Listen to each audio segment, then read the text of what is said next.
साल पुराना किला, मराठों के गौरव का प्रतीक, शनिवार वाड़ा इन तस्वीरों के बाद मजहबी विवाद का नया अखाड़ा बना हुआ है। किले के एक बागीचे में कुछ मुस्लिम महिलाएं नमाज पढ़ती हुई दिखाई दी, जिस पर हिंदू संगठनों का गुस्सा फूट पड़ा है। देखिए जरा।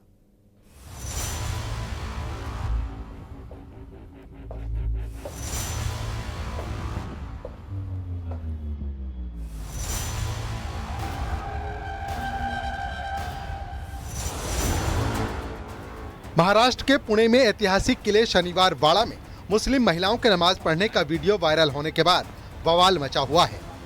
हिंदू संगठनों ने मराठा योद्धा पेशवा बाजीराव के किले शनिवार वाड़ा में नमाज पढ़े जाने पर विरोध जताया।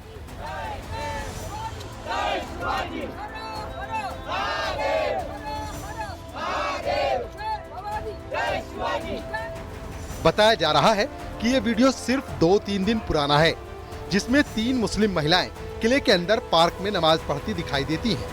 हालांकि उस वक्त वहां पर 4-5 महिलाएं बुर्के में मौजूद हैं, लेकिन उनमें से 3 महिलाएं स्पष्ट रूप से नमाज पढ़ती हुई दिखाई दी और इन 3 महिलाओं के खिलाफ पुलिस ने केस दर्ज कर लिया है। वहीं बीजेपी सांसद मेधा कुलकर्णी के नेतृत्व में हिंदू संगठनों ने जिस जगह पर नमाज पढ़ी गई थी वहां पर गौमूत्र छिड़क कर पहले उस जगह को शुद्ध कराया, उसके बाद वहां पर शिव वंदना की गई।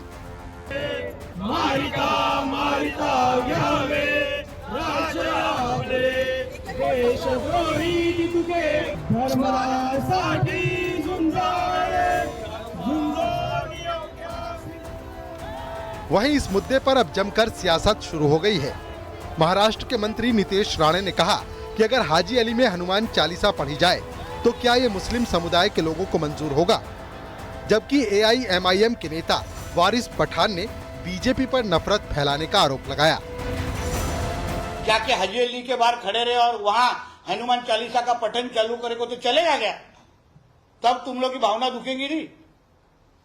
तुमको वहां ही नमाज पढ़ना है, फिर मस्जिद में क्या करते हैं? मस्जिद में क्या क्या रखा रहता है? फिर जहां प्रार्थना करने के लिए जगह दी है उसने वहां करना चाहिए।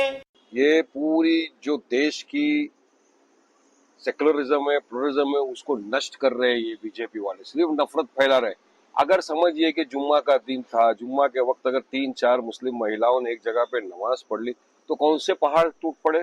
हाँ, ये लोग अपने हिंदू भाई गरबा खेलते ट्रेन में, हमने तो कभी ऑब्जेक्शन नहीं किया।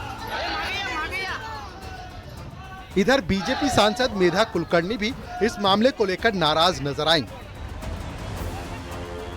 आणि इथंच जिथे आता आपण उभे आहोत याच ठिकाणी तो घडलेला आहे।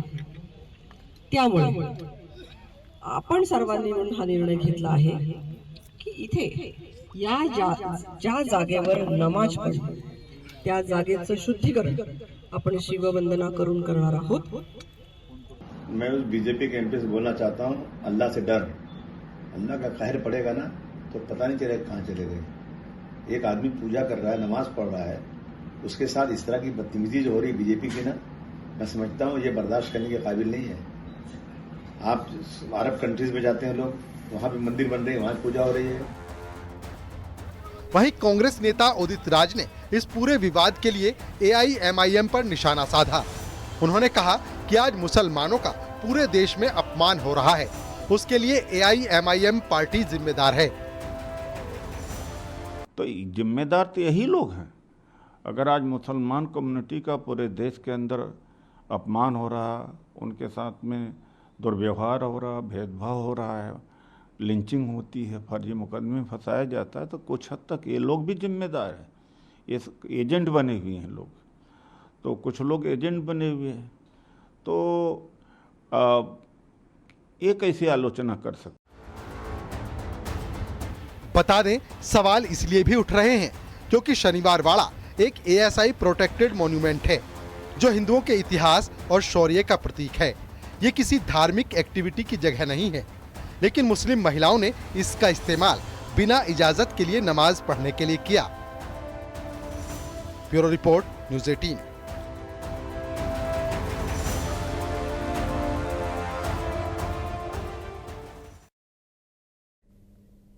प्रयागराज प्रयागराज में 2026 में होने वाले माघ मेले की तैयारियां शुरू हो गई हैं। संतों ने मांग की है कि मेला क्षेत्र में केवल हिंदू ठेकेदारों को ही काम दिया जाए। संतों का कहना है कि जैसे मक्का में गैर मुसलमानों का प्रवेश वर्जित है, उसी तरह से संगम क्षेत्र में गैर सनातनियों का प्रवेश भी बैन होना चाहिए। इधर संतों के बयान पर मौलाना बरेलवी ने एतराज जता दिया है।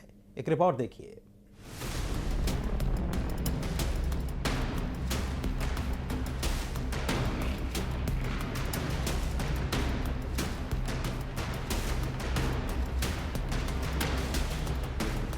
प्रयागराज में संगम की रेती पर जनवरी 2026 में माघ मेला लगेगा, जिसकी तैयारियां जोरों पर हैं। इस बीच साधु संतों ने मेले में गैर हिंदुओं की एंट्री पर रोक की मांग की है। जितने भी लोग काम करने वाले आते हैं, सेवा देने के लिए आते हैं, जिनके मन में किसी भी प्रकार का सनातन के प्रति श्रद्धा ना हो, आस्था ना हो, ऐसे लोग इस मेले में ना आवें और उनको ना आने दिया जाए। संतों का कहना है कि जैसे मक्का में गैर मुसलमानों का प्रवेश वर्जित है, उसी तरह से संगम क्षेत्र में गैर सनातनियों का प्रवेश भी बैन होना चाहिए। हमने जैसे मक्का मदीना में कोई गैर मुस्लिम नहीं जा सकता, तो वैसे ही हमारे कुंभ क्षेत्र में कोई गैर हिंदू न जाए। अभी से अधिकारी चेत जाएं, जो समस्याएं यहाँ हो रही हैं, लगातार वो अनाप शनाप पैसा लेंगे, गलत तरीके से व्यवहार करेंगे और आप शुद्धता की गारंटी नहीं ले सकते। माघ मेले में हिंदू धर्म में आस्था न रखने वालों को बैन करने वाले संतों के बयान पर मौलाना शहाबुद्दीन बरेलवी ने ऐतराज जताया है। त्योहार को विवादित बनाने की कोशिश की गई और अच्छे खासे माहौल को, खुशगवार माहौल को, फिजा को परागंदा करने के लिए ये इस तरह के विवादित बयान लोग देते हैं और अपनी नफरत की रोटियां सेकते हैं। साधु संतों की मांग है कि माघ मेले में केवल वही ठेकेदार काम करें जो सनातन आस्था का सम्मान करते हैं। मेला क्षेत्र में दुकानें भी वही लगाएं जो सनातन के लिए आदर का भाव रखते हैं। वहीं मौलाना ने ऐसे बयानों को आपसी भाईचारे के खिलाफ बता दिया है। Bureau report, news 18। कल तक महागठबंधन बिहार में बीजेपी से लड़ने के दावे कर रहा था, लेकिन आज महागठबंधन खुद खंड खंड होकर बिखरा दिखाई दे रहा है। ये क्यों कहा जा रहा है? महागठबंधन में कांग्रेस आरजेडी में अंदरूनी फाइट चल रही है। नामांकन खत्म हो गए, लेकिन अभी महागठबंधन में ही ठीक से क्लियर नहीं है कि कौन सी पार्टी कितनी सीटों पर चुनाव लड़ रही है। और इसके अलावा विपक्ष में करोड़ों रुपए में टिकट खरीदने बेचने के आरोप भी लग रहे हैं। एक रिपोर्ट जरा देखिए। राहुल जी चलाए वोट चोर, हम चला रहे हैं टिकट चोर। 17 लाख रुपए लिया है। सत्ता लोलू